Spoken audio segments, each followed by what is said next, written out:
I always tell people that the table is the one common place where the only thing that matters is that everyone is happy and having a good time.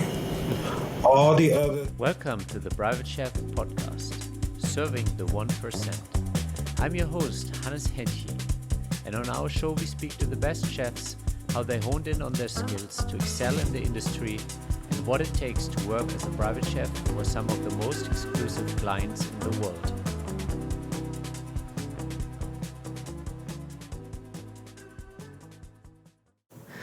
Welcome back to the show. Today we have Chef KJ Bradford. He's about to release his second book, so he's going to tell us all about it. The title is A Seat at the Table, Recipes from the Heart. So it's all about Sunday suppers, and he's giving us the backstory to that in a little bit. Welcome to the show, KJ. Thank you for having me, Hans. It's been great. I'm glad we can connect and have this conversation about private chefing and just the culinary world in general. Yeah. So KJ actually has a little bit of a different story to it, unlike most of us that moved from the restaurant into the private space. He started there. So how did that happen for yourself? So it kind of happened really haphazardly. I've been chefing for almost 20 years now. I started my pastry company when I was 15. Just as a way to make money in the summer, I would sell jams and jellies at the farmer's market just to kind of have me some extra summer cash. And it ended up blossoming into this business. And I ended up one weekend, I had a couple of friends of the family. They had people coming over and they didn't have time to cook. And so I said, well, I'll gladly cook it for you. If you pay me, I'll gladly come over and cook the food. Yeah. And so they were kind of like, I don't know, I was like, no, we'll sit down, we'll plan the menu, and I'll come in and cook it. So I went in, I rented a little white chef coat, and went in and I cooked dinner for 10 people. And then the next day, the couple called me and they were like, do you have business cards? And I was like, no, why? What? And they said a couple of people at the party want you to come and cook for them. So I went to Kinko's and printed out these little, just very basic business cards and gave them to her, and she started handing them out. And so I started having all these people just asking me to come cook for them. And it turned into its own thing where I was sending out orders. I had people that would order bulk items for holidays if they didn't want to cook their holiday dinners. So here I was, 16 years old, with a vibrant business that I didn't start out with, that just started out as a weekend hobby. And it just grew, and I ended up going to culinary school. And when I graduated culinary school, I knew I didn't want to go into restaurants right away. I just had been private chefing for so long. I was like, I just can't see myself being in a restaurant 7 days a week, 20 hours a day. Yeah. So I started out doing dessert wine pairings because I'm a pastry chef by degree. So I started out doing dessert and wine pairings with a local winery back home called Divine Winery. And then I got a couple of other restaurants started calling me saying, well, hey, can you come do your dessert and wine pairings here? So I said, sure, why not? I'm not doing anything else. So I started going around to different restaurants hosting dessert and wine pairings. And one of my good friends, who was a restaurateur, came to me and he says, you know what? What would you think about doing a full-on wine dinner? He says, not just dessert, a full-on wine dinner. And I said, well, I really don't know. That's a little bit more logistics than just me baking desserts and, pairing it with 3 wines. Now we're talking about courses and things like that. But I agreed. And so the first one was a bomb. We only had 20 people there. Because I knew nothing about advertising, I knew nothing about, promoting, all this stuff. I was 20 years old. I didn't know anything about any of that. So finally, I kind of sat back and I said, well, if I'm going to do this, it has to be profitable. So I found a lady to print me some flyers. I started posting flyers everywhere. I had my friends that had businesses put flyers in their businesses, and back then there wasn't any Instagram or anything like that. So It's old school. It was boots to the ground advertising. And I had one of my church members who was a newscaster, and I like begged her for a slot. I was like, "Could you look? I need a slot." So she would do this "What's Happening in the City" episode every Friday, and she got me in. And the next wine dinner we sold out within 3 days, and we ended up having 75 people there, and it ended up just turning into its own thing.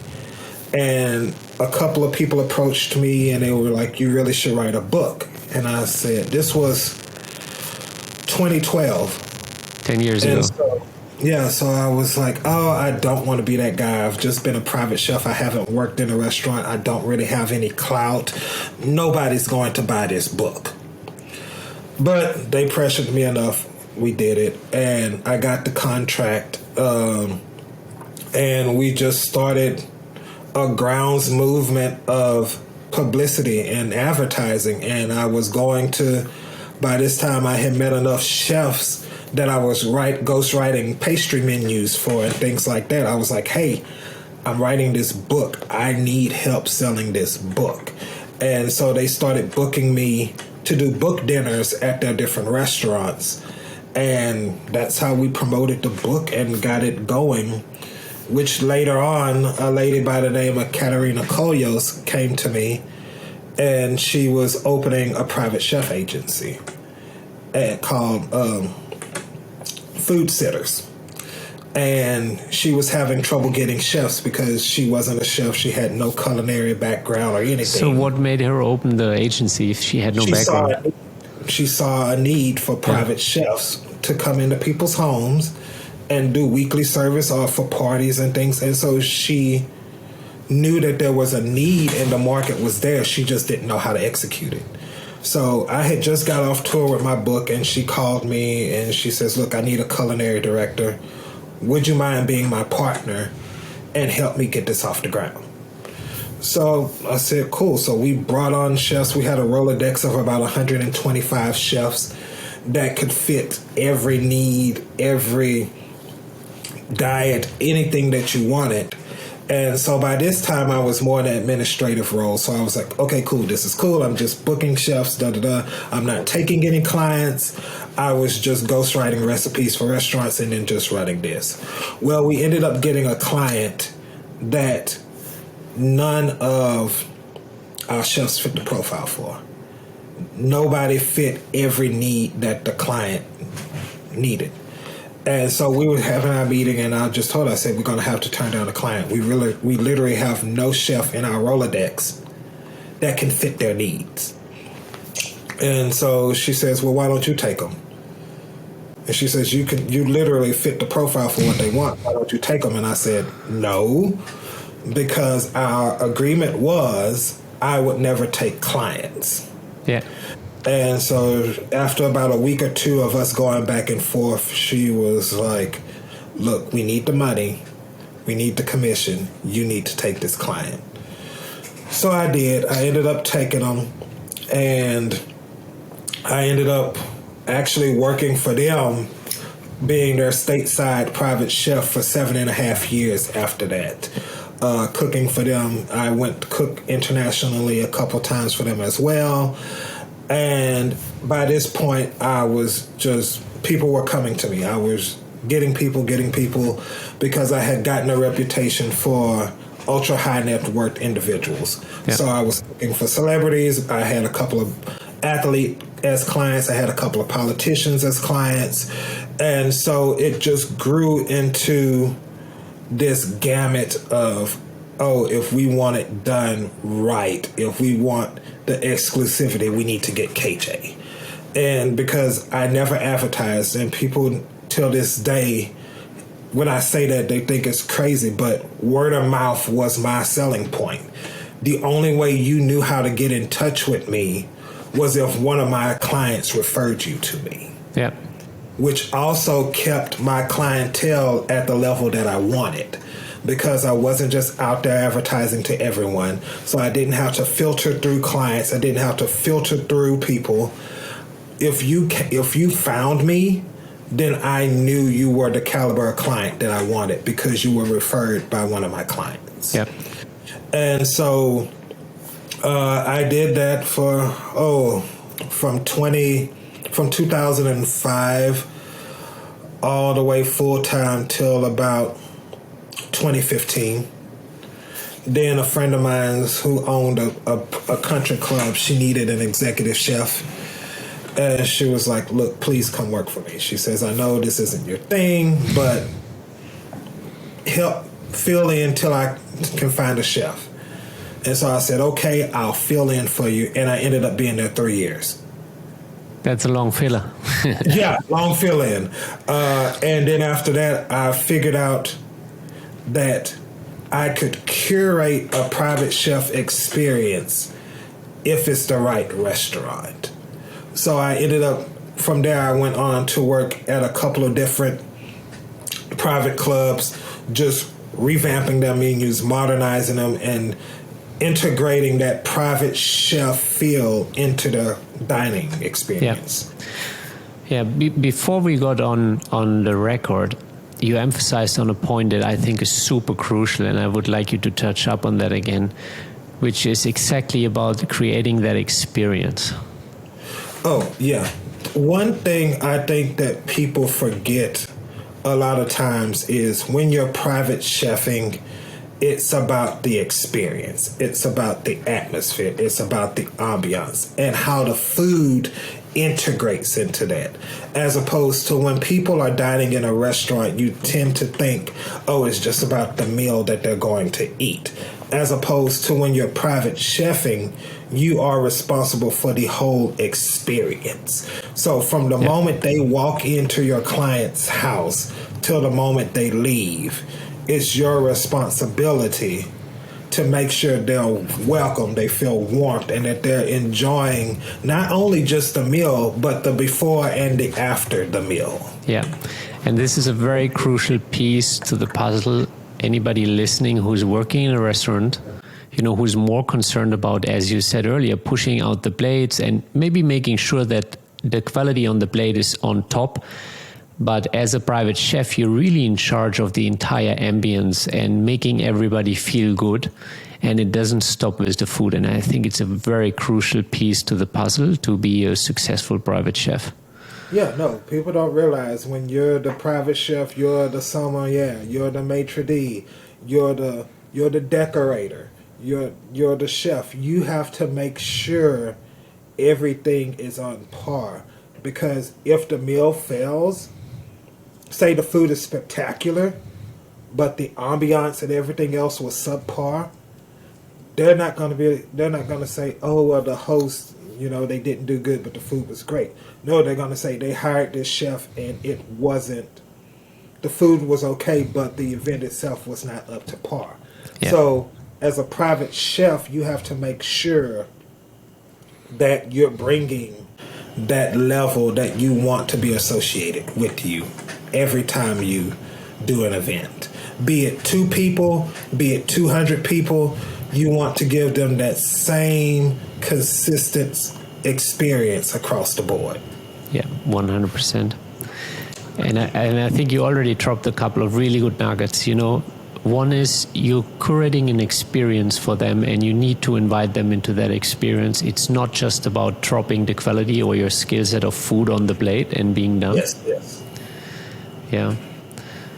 And one thing I always tell young private chefs is, think of it as you're having a guest in your home for dinner. Yeah. How would you want them to feel if they came and ate at your house for dinner? And then translate that to every time you cook for a client, and you'll never go wrong. Yeah. Very much so. That's right. You really want to create that ambience of warmth, and you want to make sure they feel taken care of. And, some of that might be that you're actually greeting them when they come in, that you check up on them, that you make sure everybody has beverages, that the candles are lit. It's all those small things, that the music is playing. if they're sitting outside and the light is getting dim, make sure that the lighting is right, you know? Yeah. Those definitely. kind of things are all part of the dining experience that you're curating as a private chef, and it doesn't stop with the food on the plate. No, it definitely doesn't. You're in charge of the whole experience, and definitely those small details is what will set you apart from the rest, especially in this day and age. You know, when I started out, there wasn't really a huge wealth of private chefs. You know, there was still this stigma that, oh, if you weren't working in a restaurant, you weren't a real chef back then. As opposed to now, especially in this post-COVID world that we're in now, there's so many private chefs. There's so many food service agencies and things like that that offer that service. You really have to figure out your niche and what will set you apart from the crowd. Yeah. So what is one of the niches that you personally carved out for yourself? Well, one thing I ended up focusing on was being for ultra high net worth individuals. One thing I found out was that a lot of people didn't want to deal with them because there's a lot that comes involved. You're dealing with a house manager, you're dealing with butlers, you're dealing with estates, and a lot of people did not want to deal with that. So I carved out a market for myself, and I said, hey, I can do what you want. This is what I can do. I had clients that had me on retainer, and say for example, they called me in 20 minutes and said, hey, I need you to be here by tomorrow because I have 8 people coming over for dinner. And then I was on a plane heading there. Yeah. And so I offered a level of concierge service that most private chefs at the time were not willing to do. Yeah. And so that's what gave me my market segment. See, what I'm consistently hearing from you starting your pastry business as a teenager to, you know, figuring things out as a 20-year-old to jumping on that plane, you know, you have a very portion of healthy hustle where, you know, you're there to figure it out, you know, taking care of things and delivering, and you're making sure that you're going the extra mile. Yeah. And that's such a crucial piece to, especially catering to ultra high net worth individuals, you know, is going the extra mile and creating an experience where they feel taken care of. Exactly. Because you have to realize that most of the people who can afford a private chef, the world is their oyster already. So you have to be able to compensate for that and make sure, okay, this is what you want, this is what I can deliver, plus this is what I can do on top of that to make sure this is the experience that you want. Be it if you have to bring in a mixologist to run a bar, be it if you have to bring in a band because they want candlelight music at the end. It is your job to make sure that it's the way not only the client wants it, but you want it to make sure that it's a good reflection of you and your skill set as a private chef. Yeah. I mean, especially if you're bringing in different services, you have to make sure they reflect the standard that you want to set. Exactly. And I tell people all the time, with private chefing, it's not about doing each thing. If you can't do everything, then don't do it. But it's having the ability and the knowledge to say, okay, I know mixing drinks is not my strong point. Let me see if I can bring in a bartender for this event. Or I know, say if they wanted sushi or something, I know sushi isn't my strong point. Let me see if I can bring in someone to assist me with this event that's their strong point. It's not saying that you have to do every individual piece yourself, but it's the knowledge of knowing that this isn't my strong suit, but I know I can bring somebody in to help me. And building that rapport and having a Rolodex of people that you can call if you need them to help you. Because another thing I found out early in my private chefing days is there's going to be times where you can't do every booking. So you need to have a network of private chefs that you know are the same caliber as you, to where you could tell a client, you know what, unfortunately, I cannot take this event. I'm already pre-obligated to something else, but I have a colleague that I assure you will give you the same level of service that I would. Here's their contact information. And then you let them know, you let your colleague know that they'll be reaching out, and then you just facilitate the moving parts to that colleague. Yep. Because just there will be times where you can't take every gig. It's just that's how it happens. Yeah. So how do you usually go about vetting those individuals that you refer to some of your existing clients? I definitely, back then I would meet with them. I would meet with chefs all the time because people was asking me to write menus. People were asking me for help with different things. So I just became very well to where I would meet with chefs on a personal level and get to know them. I feel a lot of times with private chefs, you have to know how they are outside of the kitchen. Yeah. Because how a chef is in the kitchen is completely different than how they are outside of the kitchen. And it's that personality of what they are outside of the kitchen that would deem if they can connect with your clients or not. Like if they're a tyrant in the kitchen when they're working, but when they're outside the kitchen, they're a little bit more relaxed and they can have a little bit more leeway. That's what you want. You don't want someone that's a tyrant in the kitchen and then when they're not in the kitchen, they're still a tyrant. If that's not how you as a private chef are.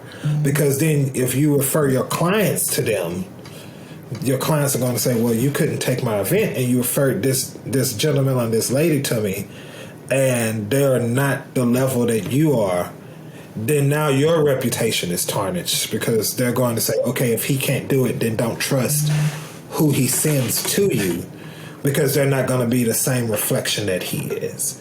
So that's the other thing. You want to find like-minded chefs that you can not only learn from, but help as well. If they need events, you can help them. If you need help, they can help you. So that way you have a sense of community. And now with social media, it's a little bit easier to know how these chefs are outside of work just because everyone's on Twitter, everyone's on Snapchat, everyone's on Instagram and TikTok and all these other things. So now it's kind of easier to get a gauge of how these chefs and how mixologists and all these culinary professionals are when they're not in the kitchen. 100%. And I think this is such a crucial piece to the puzzle is kind of seeing the character and attitude of someone because actually before the food, people are probably being hired for that. Like, yes, the food needs to be on point, but if you're a tyrant or if you're a very unpleasant individual, nobody wants to have them or you in their home, you know, because... No. I mean, think about it. How if you're having this party that's supposed to be a special and joyous occasion, why would you have a chef when he comes out to greet your guests, he's cold or he's very standoffish or he's staunch? Then that turns down the environment of your event because now everyone's going to feel like they have to be at attention while they're dining, as opposed to if the chef comes out and he's warm or she's warm and they're inviting and they're telling everyone they're excited they're there and greeting everyone and talking to the guests and, you know, being really engaged with the party or the event, that changes it completely. Yeah, making everybody feel welcome and creating that ambience again. It's about holding the space where people feel comfortable and having an experience. I always tell people that the table is the one common place where the only thing that matters is that everyone is happy and having a good time. All the other things, everything else that's going on in the day, in the world, with different people, the table is the one place that you can see where everyone discards all that. They're there to just eat and have a good time. And as long as you facilitate that, then you yourself will be a successful private chef as well. 100%. See, KJ, you're really hitting it on the nail here because that's such a crucial piece to being a private chef, and it's not just about the food. Obviously, the food needs to be there, the quality and the skill set needs to be there. Yeah. But first, it's about the ambience and the character and the attitude of the chef. Most definitely. Yeah. So tell us a little bit more about your new book. So my new book is called A Seat at the Table, Recipes from the Heart. And it comes from when I was in the latter part of my private chef career, when I had started working in restaurants. I realized that I missed that kind of event planning. I missed that getting everyone together and mix and mingling with people. So I started having once a month at my house these Sunday suppers. And I would just send out an invite over Facebook to everybody in my friends list. And whoever came, came. Whoever didn't. The only thing I required everyone to bring was a bottle of wine. I had all the food. And so I would, each month was a different theme. It's funny. I used to do the exact same thing, but go on. Yeah, and so the food matched the theme. And so when they came into the house, everything was laid. The food was already out. The silverware was out. The plates was out. Drinks, entering cocktails were poured for people to get there. Sometimes I would have people there playing music, or I would have artists there with their paintings. So it turned into an event where all were welcome, where nobody would feel that, oh, I can't come. So, and like I said, we went on for a couple of years doing those. And so the new book, a lot of those recipes comes from those Sunday suppers that I did at my house, with a couple of new additions that I picked up along the way just from still doing some small private events. But the bulk of the recipes are from those days. So it definitely gives you this sense of kind of warmth and entertaining at your house on a Sunday, just having people over for a dinner. Whether it's casual, whether it's super elaborate, there's something in there for every occasion at home. Nice. So you also mentioned you have some drinks in there, right? Yes. So there's a full cocktail section in the new book as well. And most of them are batch cocktails because since it's being for Sunday suppers, you're going to serve 4 to 10 people. So the whole section is batch cocktails. And there's batch martinis, there's batch punches, and a couple of different things as well, for when you're entertaining. And there's a couple of substitutions in there for if you can't find certain ingredients for what will play well as a replacement. Nice. And again, this is such a great addition to what you already said. You're again delivering an entire experience. You didn't just stop with the food, but you really make sure that it's a well-rounded experience. Also, making sure the liquid well-being is taken care of. Definitely. So how is that process going for you to curate a book? I mean, I've previously been approached if I wanted to make a book, and I wasn't really intrigued. It also sounded like a hell lot of work. And how is that process going for you? It is a lot of work. Thankfully, we're done. We're in post-production now as the book comes out October 1st. But it is a lot of work, recipe development. Most recipes I went through 3 or 4 times before I decided they would make the book. And generally what I did in the beginning was I would just write a list of all the recipes.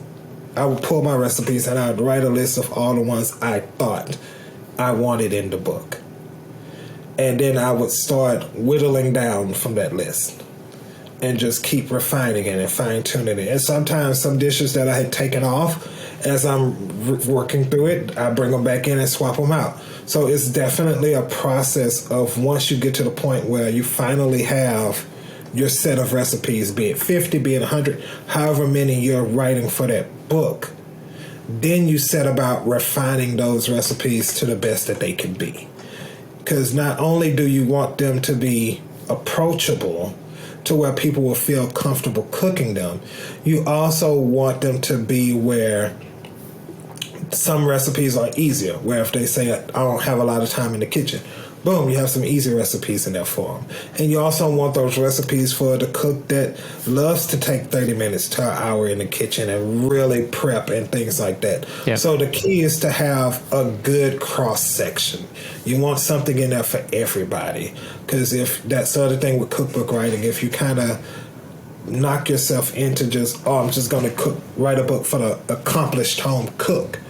Well, how many books are you going to actually sell to the accomplished home cook? Because most accomplished home cooks by that point aren't really using cookbooks anymore. They have their set of recipes that's their go-tos, and then they kind of add in some more of their own things into their repertoire as they go. But if you have a book that has things for the novice and the adventurous cook, as well as the established home cook, now you're really getting a good cross set of people to buy your product. Yeah. Because that novice cook is going to buy it because they can work their way through it.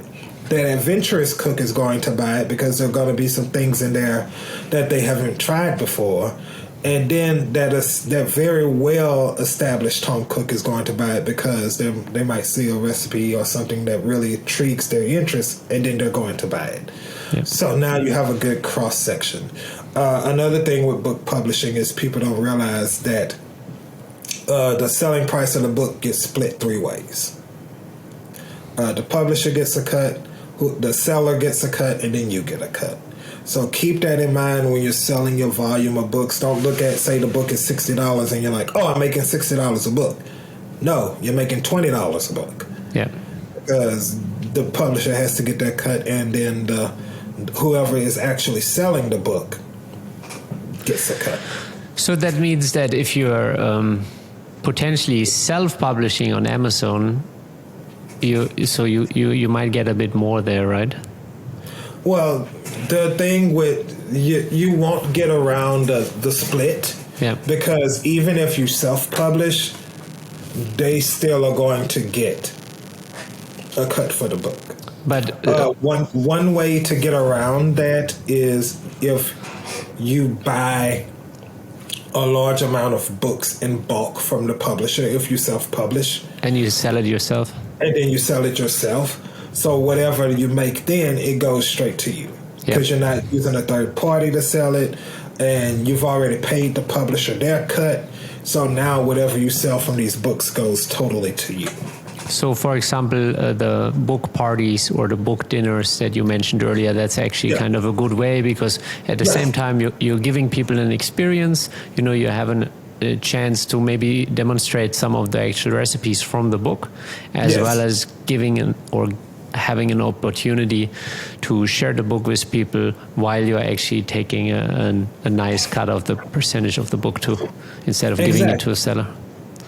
Yeah, and then the other ways that you really make money off of the book tour is selling, the packages, like the book dinners, or you can sell like a package where they get, an autographed book and a custom, video or card or something. So the add-ons is where you really make your money while you're on tour, is by adding on a lot of things. One thing we're bringing on for this new tour is going to be merch, which is a new thing for me. So we'll have cups and T-shirts and pins and all of these different things that you can buy along with the book. So that's also bolsters sales and profits too. Yeah. So that's another avenue. Do you have special designs for that? Something that's like catchy, or how did you go about designing those? Well, we kind of worked through like a niche of what we wanted them to look like, and then like if you have a catchy catchphrase that you use as a chef, then you can use those on your merch. So it's about honing in on what you already do that people know you for and people like about you, and just figuring out a way to capitalize on it. Yeah, got it. Well, very nice. I'm sure this was a lot of work, and it's going to be a lot more work to get it, not only to the public, but also going on the tour. So I hope that's going to be a smashing success for you.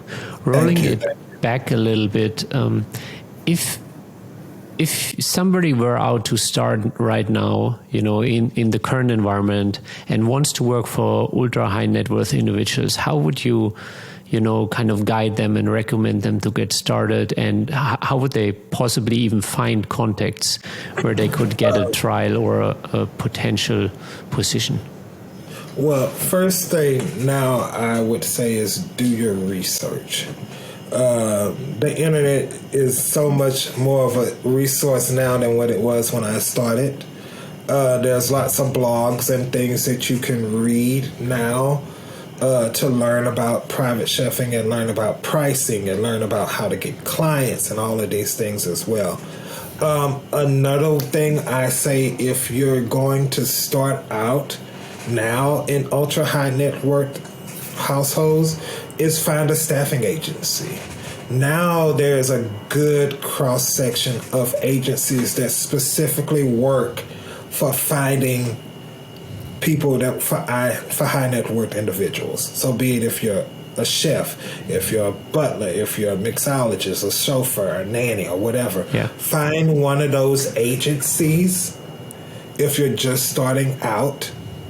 And then then go through the process with them. You learn about how learn about your resume and how to build your portfolio and pictures and things about you. And once you get with one of these agencies and get your foot wet, so that way you know how things are supposed to work and start building a basis, then you can start spreading out on your own. Yeah. I'm definitely a big proponent of using the resources that are already there and not recreating the wheel. These resources weren't there when I started. They just did not exist. And the few that did exist were very, very exclusive till it was hard to get in there. Now you have a lot more people that have these style agencies, so it makes it a little bit easier.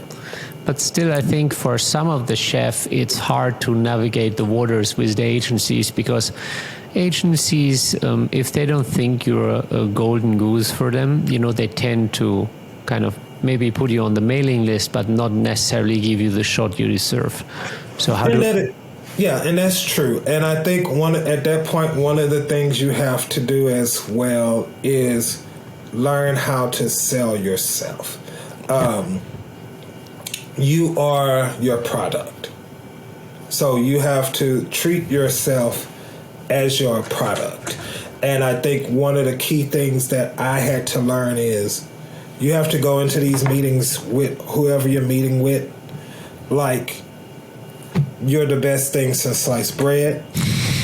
And that, if you don't take me, I got 5 other people waiting in line to be my clients. So you have to walk in there ultra confident, not cocky, but ultra confident. So that way they're like, okay, they know their stuff.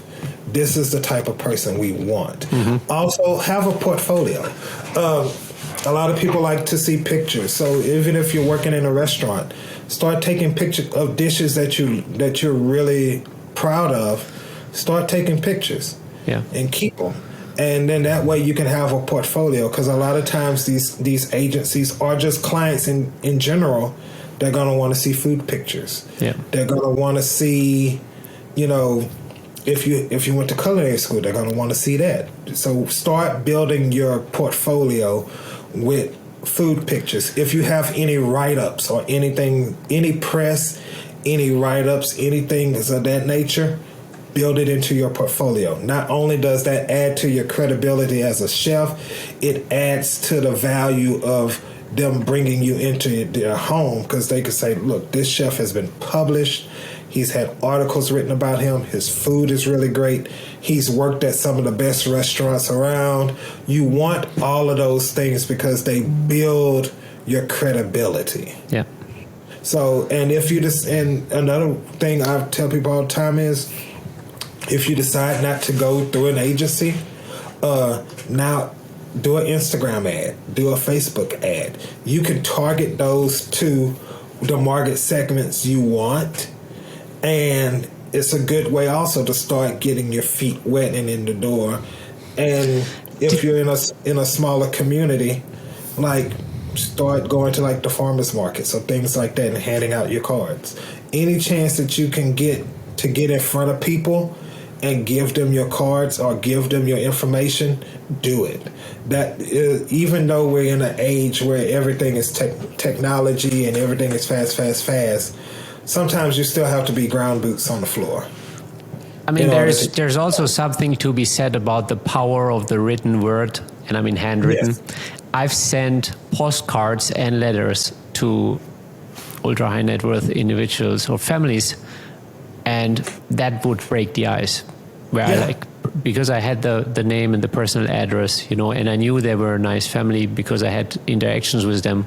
So it's like, hey, this is me, this is how I am. And I would, for example, send them over the holidays, different holidays that they had, and eventually turned into a fruitful relationship, because you're completely standing out with something like a handwritten postcard, because almost no one does it. No. So you definitely have to still put in the effort, even in this age of technology. And it's something to be said if you're still going and, like they say, cold calling, door knocking, in a sense, to meet clients.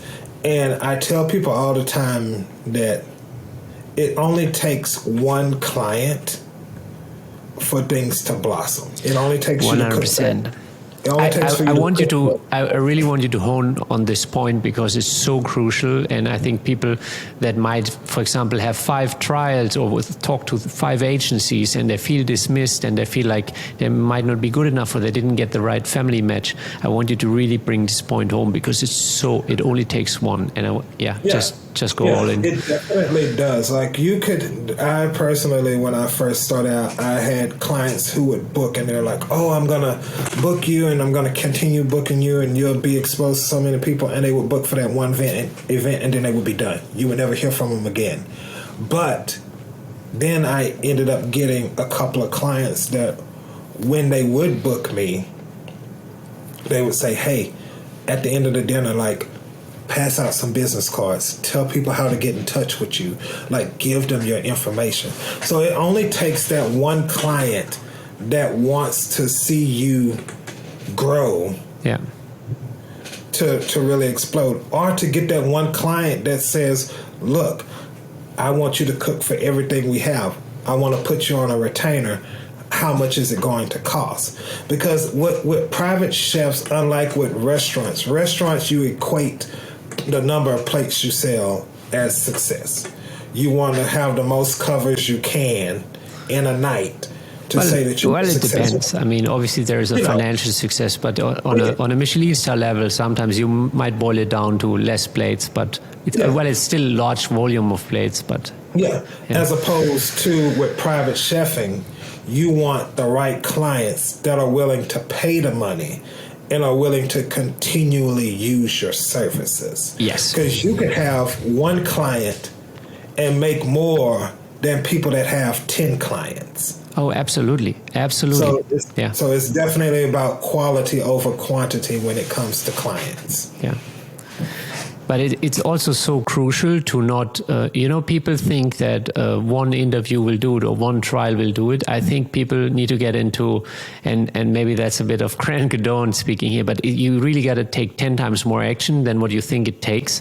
And that also is what you did, is jumping on an airplane, when things are due. And I did the same thing. Sometimes my interviews were literally on a different continent 1 or 2 days later, and I would just tell the agent. I wouldn't even bother telling them that I'm in Europe. I'm like, no problem. I'm in New York tomorrow morning. I'll take the next flight. And that sounds crazy to some people, but it's the level of action that will knock down the doors. And while it might not immediately pay off, it's the attitude that in the long run will help you succeed. And that's the thing with private chefing. It's definitely a long game. So you're definitely going to put in the work. You're definitely going to do the groundwork, and you're going to meet clients, and you're going to work, and you're going to work. But then eventually you're going to hit a point where it's just smooth sailing, and you're in the rhythm, and you're going, and you're getting people, and you're making money. You're getting clients. You're referring clients. But in a society now where everything is instant, I always tell new private chefs that it's still a long game. Yeah. Because at the end of the day, these people have wealths of options at their hands. So just like they're interviewing you, they're probably interviewing 6 other chefs as well. Yeah. So 100%. Your goal is to make sure that they remember you out of the other chefs that they interview. Yeah. It's funny that he says, just this week, I had a conversation with one of my friends and he got a little bit nervous because he felt like the process is taking very long. And I was like, you have to think about it. The family has all possible options and they will take their sweet time with all their options. And they won't do it on your time. Exactly. That's totally true. Yeah. I want you to touch up on one thing. You said, when they start referring you, and that's such a crucial piece to the puzzle, is your work, your service, your attitude and character worthwhile to be a referral to the people that they care for and that respect that they want to have? Because if they feel comfortable referring you to their friends or maybe business partners, that's when you know your service is really taking off in the future. Exactly. But if you just deliver an average experience or average service where nobody is upset with you, people still pay you, you did your service, but there's nobody who would refer you, you're basically dead. Yeah, exactly. If you're at the point where you're getting gigs and your work is consistent, you're making money, you're doing good, but you're not getting people that are coming to you saying, hey, you cooked for this person and I was there and I asked them for your information, then you're making money and you're successful. You're not saying that that's the wrong way to go. I mean, that's some people, that's what they want to do and that's fine. But in order to get to that next level, you need to have it where your clients start referring you to their friends and the people that they know. Yeah, 100%. And, maybe that's not the point yet in your cooking or in your attitude, but everybody should know that that's the goal, is to have raving fans that are happy to make referrals for you. And even if you ask them, hey, like, are you comfortable referring me to someone? They shouldn't even be hesitant. They're like, yeah. And exactly. That's when you know you're taking off. Yeah, your clients should feel more than comfortable and more than secure in saying, if they're just casually talking to their friends and it's like, hey, KJ cooks for me all the time and I love him and he does great, definitely here's his information, call him. Or Johannes cooks for me all the time, I love him, he's great, here's his information, give him a call him. That's what you want, because not only are they're going to be more invested in booking you because they have that added security from one of their friends, they're already familiar with your work.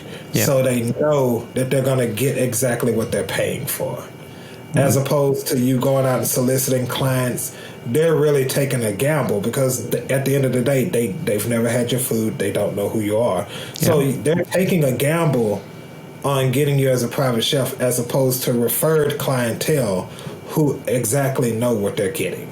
Yeah. So given that you also have the experience of kind of acting as somebody who places chefs kind of in an agent capacity, what would you think are the most crucial pieces of a resume and a portfolio that really make the difference? The 3 things that definitely make a difference, for one, is photos. High quality photos of your work. That's the number one thing. People want to see what the plates are going to look like when they're served. They want to kind of see how you plate. That's definitely number 1. Number 2, when you're building your portfolio, if you've been kind of cooking on the side, if you can get any of your clients to write you like a little testimonial of how your service was with them, that works. Even at your job, like if you're the executive chef or if you're the sous chef, if you could get the executive chef or the sommelier or somebody that's of stature at your restaurant to kind of write a little a little review about how you are as a chef and add that into your profile. That works as well. And also be honest about what your skill set is. I tell people that all the time. Like, if you can't cook a certain cuisine, then just say off the bat, this is not my realm. People will respect you more if you tell them from up front, these are the cuisines that I'm comfortable with, than saying, oh, I can cook everything. And then when they book you and ask you to cook something, you say, oh, I can't cook that. Yeah. Because the first thing they're going to say is, well, in your portfolio, you said you can cook this, this, this, and this, and now you're telling me you can't. So definitely be 100% transparent about your skill set and what you can and can't do. And also be transparent about your booking. Like, if you don't do late night events or if you don't do evening events, put it in your profile. If you prefer to do meal service where you're going in every day and cook, put that in your profile. Put what level of service you're comfortable doing when you're building your portfolio. So that way, not only does the client know already what you're able to do and not able to do, it also helps the agent better match you with clients because they know, okay, this guy does meal prep, he does in-home service. I have this list of clients that need meal prep in-home service. Let me put him in that bucket.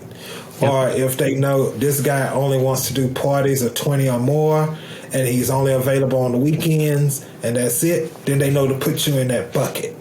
And then also be specific if you're looking for full-time work, if you're looking for a couple of days a month, you have to be as open and transparent as possible about what you're looking for to help them help you. And this is something that I like to also point out is this is where the magic happens because the more transparent you are about your skill set and what you want, the more you can attract who wants the same. Like if you're wishy-washy or if you're making up cuisines that you actually can't cover, you might get hired by a family that actually doesn't fit your skill set or your preferences. But the more precise you are, you will naturally repel the clients that you can't service. So the match is really made in being transparent and showing them who you are and finding the family that appreciates your skill set and who you are as a person. And that family is out there. That's one of the crucial pieces to have the faith that if you look long enough, there will be a good match between skill set, personality. Exactly.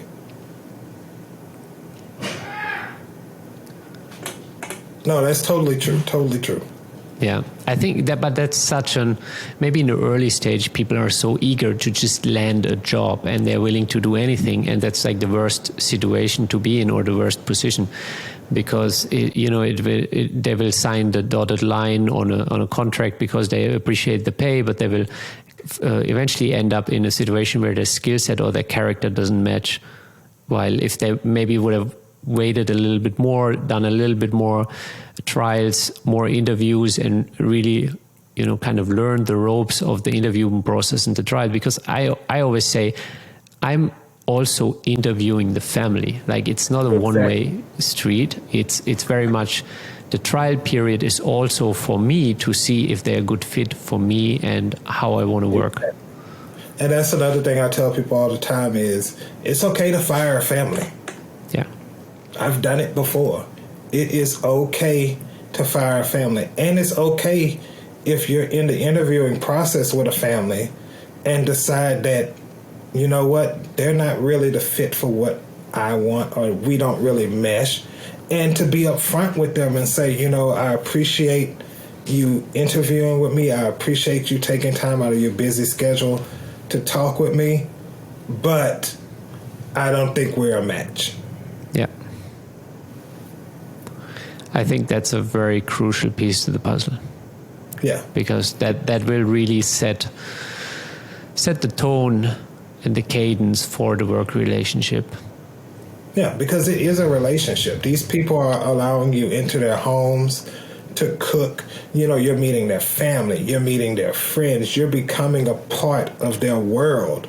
So if you don't feel comfortable with them in the first meeting, you're not going to feel comfortable with them cooking in their home on a regular basis. Yeah. Absolutely.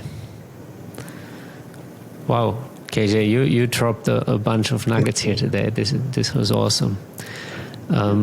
As a final note, where can people connect with you? You can find me on LinkedIn as Chef KJ Bradford, or also my professional Facebook, Chef KJ Bradford, as well. The website will be up in about a couple of weeks, and that's chefkjbradford.com. But definitely LinkedIn, my professional Facebook is the best place to reach out to me.